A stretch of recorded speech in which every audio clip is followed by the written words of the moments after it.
너희가 범죄 사건에 대해 보거나 들은 것을 증인석에 올라가 증언하지 않아 죄를 지으면 너희는 그 죄에 대해 책임을 져야 한다. 너희가 부정한 것, 그 부정한 들짐승의 주검이나 부정한 집짐승의 주검이나 부정한 길짐승의 주검을 만졌으면 그것을 깨닫지 못했더라도 너희가 더러워졌으므로 죄가 된다.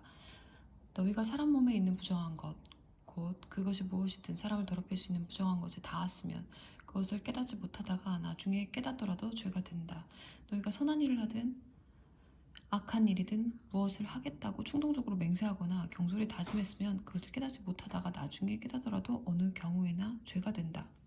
너에게 이런 죄가 있거든 그 지은 죄를 즉시 고백하고 너희가 지은 죄에 대한 벌로 가축대에서 암컷 어린 양이나 염소 한 마리를 속죄제물로 가져와 하나님에게 바쳐야 한다. 이와 같이 제사장이 너희 죄를 위해 속죄해야 한다. 어린 양을 드릴 형편이 못 되거든 너희가 지은 죄에 대한 벌로 산비둘기나 집비둘기 두 마리를 하나님에게 가져와서 한 마리는 속죄제물로 바치고 다른 한 마리는 번제물로 바쳐야 한다. 이것들을 제사장이 가져오면 제사장은 먼저 속죄제물로 가져온 비둘기를 바쳐야 한다. 그는 그 목을 비틀어 꺾되 끊지는 말아야 하며 그 속죄제물의 피 얼마를 제단에 뿌리고 나머지 피는 제단 밑에 짜내야 한다. 이것이 속죄제물이다. 그런 다음 그는 두 번째 비둘기를 가져다가 절차에 따라 번제물로 바쳐야 한다. 이와 같이 제사장이 너희 죄를 위해 속죄하면 너희는 용서를 받는다. 산비둘기 두 마리나 집비둘기 두 마리를 바칠 형편이 못 되거든 고운 곡식가루 2리터를 속죄제물로 가져와야 한다. 이것은 속죄 제물이니 거기에 기름을 섞거나 향을 얹어서는 안 된다. 이것을 제사장에게 가져가면 제사장은 그 가루를 기념물로 한 움큼 가져다가 하나님에게 바치는 제물과 함께 제단 위에서 물살라야 한다. 이것이 속죄 제물이다. 제사장이 너희를 위해 그리고 너희가 지은 죄 가운데 어떤 죄를 위해 속죄하면 너희는 용서를 받는다. 나머지 제물은 곡식 제물과 마찬가지로 제사장의 몫이다. 하나님께서 모세에게 말씀하셨다. 어떤 사람이 신뢰를 저버리고 하나님의 거룩한 제물 가운데 어느 하나라도 소홀히 하여 자신도 모르게 죄를 지었으면 그는 그 죄에 대한 벌로 가축대에서 흠없는 순양 한 마리를 가져와 하나님에게 바쳐야 한다.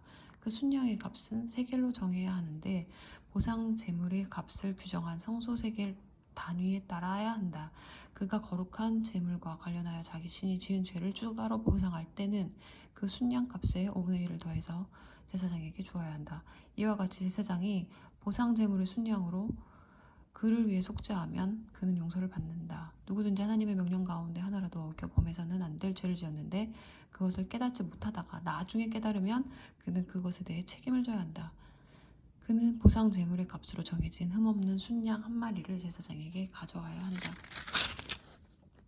그가 모르고 저지른 잘못 때문에 제사장이 그를 위해 속죄하면 그는 용서를 받는다. 이것이 보상 제물이다. 그가 하나님 앞에 분명히 죄가 있기 때문이다. 하나님께서 모세에게 말씀하셨다. 누구든지 하나님에 대한 신뢰를 저버림으로 죄를 지었으면 곧 이웃이 자신에게 맡긴 물건과 관련해 이웃을 속이거나 그 물건을 빼앗거나 그 물건을 사취하거나 이웃을 협박하거나 잃어버린 물건을 죽고도 거짓말하거나 사람이 짓기 쉬운 죄와 관련해 거짓 맹세하여 결국 그가 죄를 짓고 유죄인 것이 드러나면 그는 자신이 훔치거나 빼앗은 것을 되돌려 주어야 하고 자신이 맡았던 물건을 반환해야 하며 자신이 주운 물건이나 거짓으로 맹세한 물건을 되돌려 주어야 한다. 그는 전부 갚을 뿐 아니라 물건값의 5분의 1을 더해서 원래의 주인에게 갚되 보상 제물을 바치는 날에 갚아야 한다. 그는 정해진 보상 제물의 값에 따라 가축 가운데서 흠없는 순양 한 마리를 보상 제물로 하나님에게 바쳐야 한다. 이와 같이 제사장이 하나님 앞에서 그를 위해 속죄하면 그는 사람이 하면 죄가 되는 일들 가운데 어느 하나라도 잘못하여 지은 죄를 용서받는다. 하나님께서 모세에게 말씀하셨다. 아론과 그의 아들들에게 명령하여라. 그들에게 이렇게 지시하여라. 번제물에 관한 규례는 이러하다. 번제물은 아침이 될 때까지 밤새도록 제단의 화로 위에 그대로 두고 제단 위에 붙은 불은 계속 타오르게 해야 한다.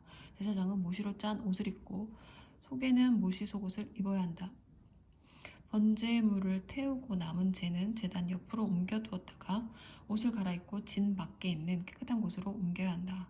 그동안에 제단 위에의 불이 계속 타오르게 해야 한다. 절대 꺼뜨려서는 안 된다. 아침마다 불에 장작을 보충하고 그 위에 번제물을 차려놓고 화목 제물의 지방을 그 위에서 불살라야 한다. 제단 위의 불이 계속 타오르게 해야 하며 절대 꺼뜨려서는 안 된다. 곡식 제물에 관한 규례는 이러하다. 곡식 제물은 아론의 아들들이 제단 앞에서 하나님에게 바쳐야 한다. 제사장은 곡식 제물에서 고운 가루를 한 움큼 가져다가 곡식 제물에 섞은 기름과 거기에 얹은 향과 함께 기념물로 제단 위에서 불살라 하나님을 기쁘게 하는 향기로 바쳐야 한다. 나머지 곡식 제물은 아론과 그의 아들들이 먹는다. 그들은 누룩을 넣지 않은 빵을 먹어야 하며 거룩한 곧 회막들에서 그것을 먹어야 한다. 누룩을 넣고 구워서는 안 된다. 그것은 나에게 바친 제물 가운데서 내가 그들 몫으로 정해준 것이다. 그것은 속죄제물과 보상제물처럼 지극히 거룩한 것이다. 아론의 후손 가운데서 남자는 누구나 그것을 먹을 수 있다. 이것은 하나님에게 바치는 제물과 관련하여 대대로 지켜야 할 영원한 규례다. 누구든지 이 제물을 만드는 사람은 거룩해야 한다. 하나님께서 모세에게 말씀하셨다. 아론과 그의 아들들이 기름 부음을 받은 날에 그들 각자가 하나님에게 바쳐야 할 제물은 이러하다. 고운 곡식 가루 1리터를 매일 바치는 곡식 제물로 바치되 반은 아침에 바치고 반은 저녁에 바쳐야 한다. 그 가루에 기름을 섞어 철판에 굽고 잘 섞은 뒤에 여러 조각으로 부셔서 하나님을 기쁘게 하는 향기로 바쳐야 한다. 아론의 아들들 가운데 아론의 뒤를 이어 기름 부음을 받은 제사장이 그것을 하나님에게 바쳐야 한다. 이것은 영원한 규례다. 제물은 모두 불살라야 한다. 제사장이 바치는 모든 곡식 제물은 온전히 불살라야 하며 아무도 그것을 먹어서는 안 된다. 하나님께서 모세에게 말씀하셨다. 아론과 그의 아들들에게 이렇게 일러주어라. 속죄제물을 위한 규례는 이러하다. 속죄제물은 지극히 거룩한 제물이니 하나님 앞 번제물 잡는 곳에서 잡아야 한다. 제사를 드리는 제사장이 그 제물을 먹되 거룩한 곳 곧 회막들에서 먹어야 한다. 누구든지 그 고기를 만지는 사람은 거룩해야 한다. 고기에서 피가 튀어 옷에 묻으면 거룩한 곳에서 그 옷을 빨아야 한다. 고기를 삶을 때 사용한 질그릇은 깨뜨려야 한다. 고기를 청동그릇에 삶았으면 그 그릇은 문질러 닦고 물로 씻어야 한다. 제사장의 가족 가운데서 남자는 누구나 그 제물을 먹을 수 있다. 그것은 지극히 거룩한 것이다. 그러나 성소에서 속죄하기 위해 속죄 제물의 피를 회막 안으로 가져왔을 때는 그 제물을 먹어서는 안 된다. 그것은 불살라야 한다. 보상제물에 관한 규례는 이러하다. 보상제물은 지극히 거룩한 것이니 보상제물은 번제물 잡는 곳에서 잡아야 한다. 제사장은 그 피를 제단 사면에 뿌려야 한다. 그 제물의 지방을 바치되 기름진 꼬리와 내장을 덮은 지방과 두 콩팥과 그 둘레 허리께 있는 지방과 콩팥과 함께 떼어낸 간을 덮은 껍질을 모두 바쳐야 한다. 제사장은 이것들을 제단 위에서 하나님에게 바치는 제물로 불살라야 한다. 이것이 보상제물이다. 제물로 불살라야 한다. 이것이 보상제물이다. 제사장의 가족 가운데서 남자는 누구나 그 제물을 먹을 수 있으나 반드시 거룩한 곳에서 먹어야 한다. 그 제물은 지극히 거룩한 것이다. 보상제물은 속죄 제물과 같아서 이 두 제물에는 같은 규례가 적용된다. 그 제물은 속죄한 제사장의 몫이다. 어떤 사람을 위해 번제를 바친 제사장은 그가 바친 번제물의 가죽을 갖는다. 화덕에서 구운 곡식 제물이나 냄비나 철판에서 만든 곡식 제물은 모두 그 제물을 바친 제사장의 몫이다. 그것은 그의 것이다. 기름과 섞은 것이든 마른 것이든 모든 곡식 제물은 아론의 아들들이 다 똑같이 나누어 갖는다.